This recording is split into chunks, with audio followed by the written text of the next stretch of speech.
Christkindlmarkt, there is a variety of creative booths. You can also learn iron bending with Ukrainian blacksmith artist Artisan Workshops.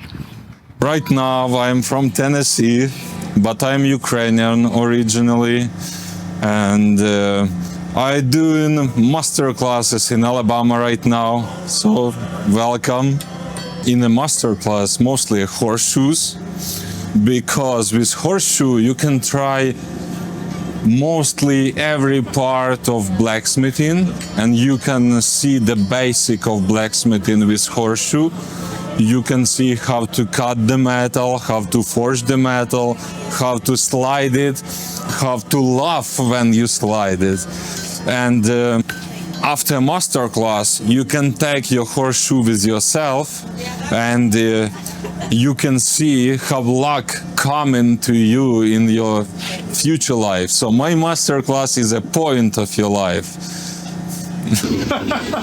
Improvise. Let's go.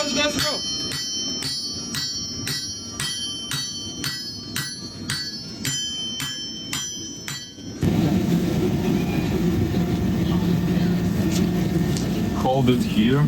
Wait until it will be run. Do you remember raspberry color? I don't know what raspberry is. Just imagine the raspberry color. I'm not telling you when you have to do that. I'm not telling you. Let's go.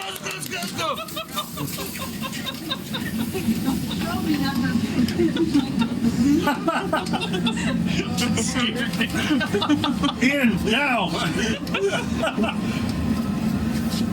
Oh man, thank you. You're a blacksmith. Appreciate it. That's right. That's awesome. For more information on this blacksmith, check out their Facebook page under Ironbendi. I'm Jen Baker with the Cullman Tribune.